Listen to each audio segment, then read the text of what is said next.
मतरस लालच लाल की मुरली धरी लुकाए, सौ करे भौहन हंसे, दैन कहे नटी जाए।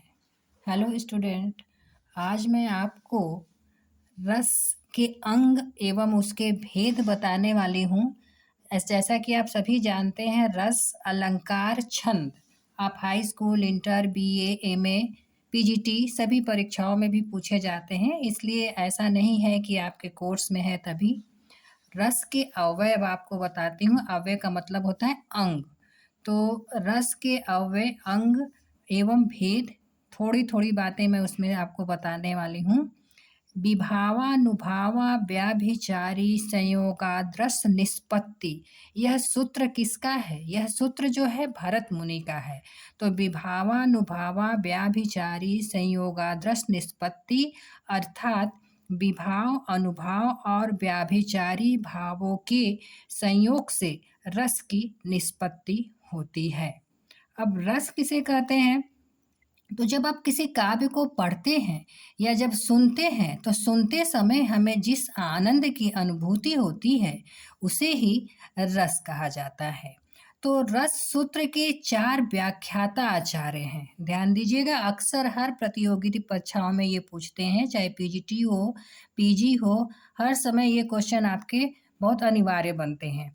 तो 4 व्याख्याता कौन कौन से हैं? भट्टलोलट, जिनकी आरोपवाद या उत्पत्तिवाद है, इनके मत इस प्रकार हैं। और भट्टनायक के भुक्तिवाद है। आचार्य शंकुक अनुमतिवाद, अभिनव गुप्त का अभिव्यक्तिवाद।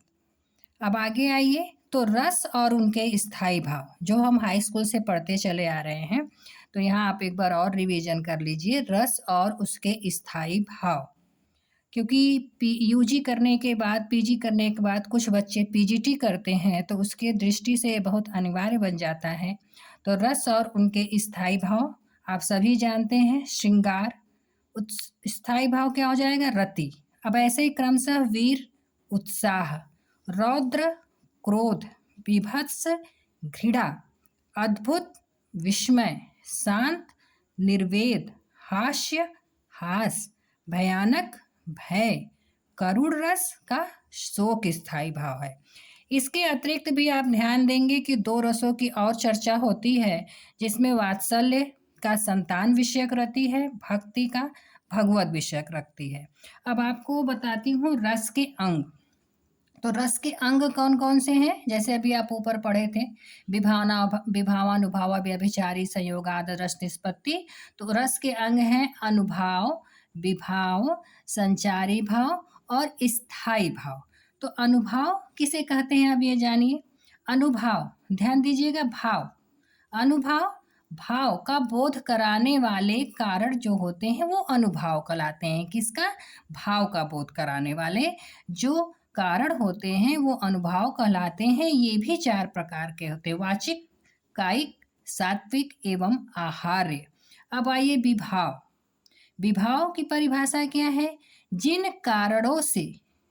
कारणों से भाव की उत्पत्ति होती है वे विभाव कहलाते हैं। ये भी 2 प्रकार के होते हैं, आलंबन और उद्दीपन। संचारी भाव की परिभाषा, तो संचारी भाव स्थायी भाव को पुष्ट करने वाले जो है संचारी भाव कहलाते हैं। इन्हें व्याभिचारी भाव भी कहा जाता है।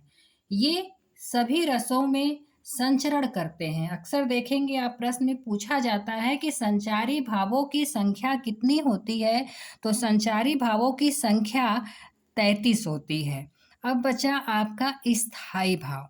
स्थायी का मतलब समझते हैं जो हमेशा हमारे अंदर विद्यमान रहते हैं, लेकिन जब अनुकूल अवसर प्राप्त होता है तभी ये अपने आप को जागृत कर लेते हैं। तो स्थायी भाव, जो भाव हृदय में सदैव स्थायी रूप से विद्यमान रहते हैं, जो भाव हृदय में सदैव स्थायी रूप से विद्यमान रहते हैं और अनुकूल अवसर या कारण पाकर उद्बुद्ध हो जाते हैं, यानी जाग जाते हैं, वही स्थायी भाव कहलाते हैं।